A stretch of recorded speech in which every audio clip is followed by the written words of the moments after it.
The Boys is back. Kinda. The first spin-off for The Boys has dropped on Amazon Prime called Gen V.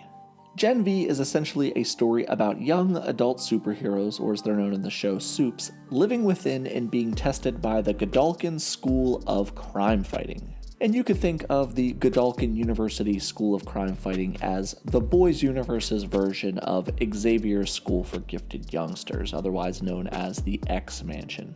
So today's video is going to cover who John Godolkin is, what the Godolkin School is, and a little bit about the story for which the show is based around. But first, we have a ton of content on The Boys' first 3 seasons because we really blew up with that series back when season 1 dropped. So if you're new around here, feel free to hit the subscribe button, but more importantly, hit the like button because it's the only way to trick YouTube into actually showing people our stuff. The show, originally codenamed The Boys Presents Varsity, serves as a standalone story loosely based off issues 23 through 30 of The Boys, titled We Gotta Go Now. I'm not gonna lie to you, the Boys show is a much better written show than the comic book series ever was, and they have become so divergent in nature that I'm not really gonna regurgitate every story aspect here when most of them probably won't be relevant. But I will give you the Cliff Notes version so that you're better armed with the history of John Godolkin and his school. Gen V aims to show us a little bit about how superheroes are manufactured and trained. Essentially think of the Godolkin School as a method of pulling back the wizard's curtain and seeing the magic trick's secret. Now, this story features pretty heavily about John Godolkin, but I'm not even sure if he's in the first season of Gen V. I do know a character in the show named Brinker is very similar to the character of John Godolkin, but not exactly the same. John Godolkin, the man who runs the Godolkin School, is much like everybody else in The Boys, a warped and twisted homage to another comic character, in this case Charles Xavier, famed mastermind creator of the X-Men. Godolkin runs the Godolkin School out of the G-Mansion, and he's the fabled creator of multiple heroic teams within the Boys comic universe. The G-Men, a clear homage to the X-Men, are a large team comprised of a number of superheroes from various socioeconomic and ethnic backgrounds. They are marketed within their world as outcasts or renegades or rogues and outsiders and other buzzwords, but make no mistake, they make a lot of money. John Godolkin makes his first comic appearance in The Boys issue 24 on the last page, and the story arc he appears in, again, is called We Gotta Go Now, and it centers around the Boys planting Huey as an undercover supe within the Godolkin School. The Boys begin to investigate the school after a mysterious, very public suicide of a semi-famous supe named Silver Kincaid. Throughout the course of events, Huey makes friends with multiple members of various G-Men booster teams. So keep in mind that the G-Men rival the Seven in terms of popularity, but they also have various smaller offshoot teams just like the X-Men do. Where the X-Men have offshoot teams like X-Factor, X-Force, Excalibur, and Exhibit, not him.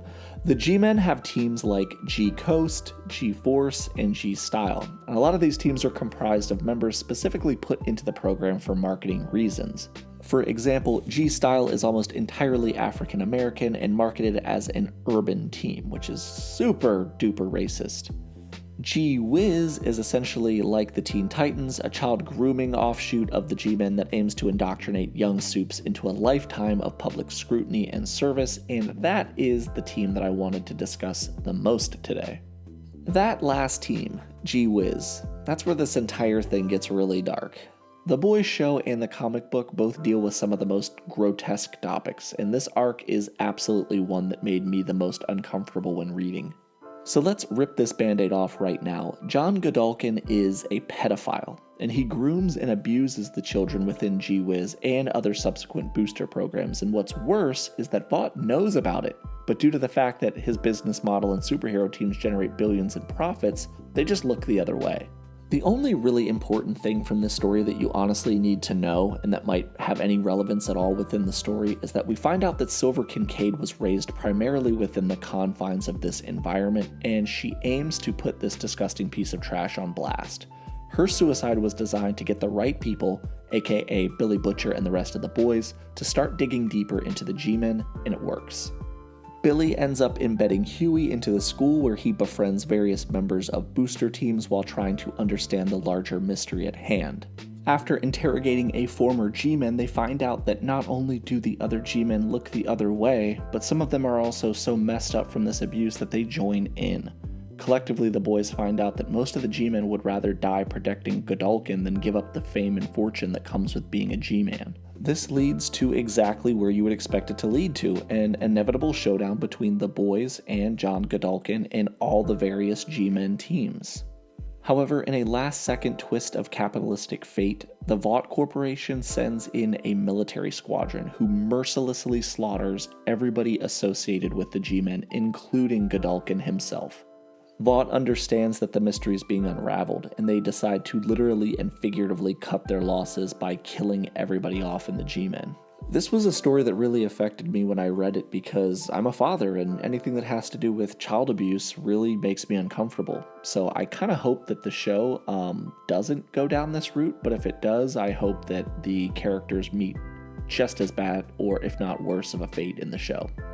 And that is really about it for John Godolkin, the Godolkin School, and the G-Men. And knowing what we know about the boys' writing in the show, I think that the show is going to do a much better job with the source material anyway. I think they're going to paint a more vivid and a more interesting story out of it, so I'm really looking forward to seeing what they have cooking. That is it for this video. I hope you guys learned a lot, and if you did, make sure to like and subscribe. That stuff really helps the reach of our videos, so we would appreciate it if you took 2 seconds to hit that like button. This has been Nick with Key Issues. Thank you guys so much for watching, and remember the motto, the boys over everything.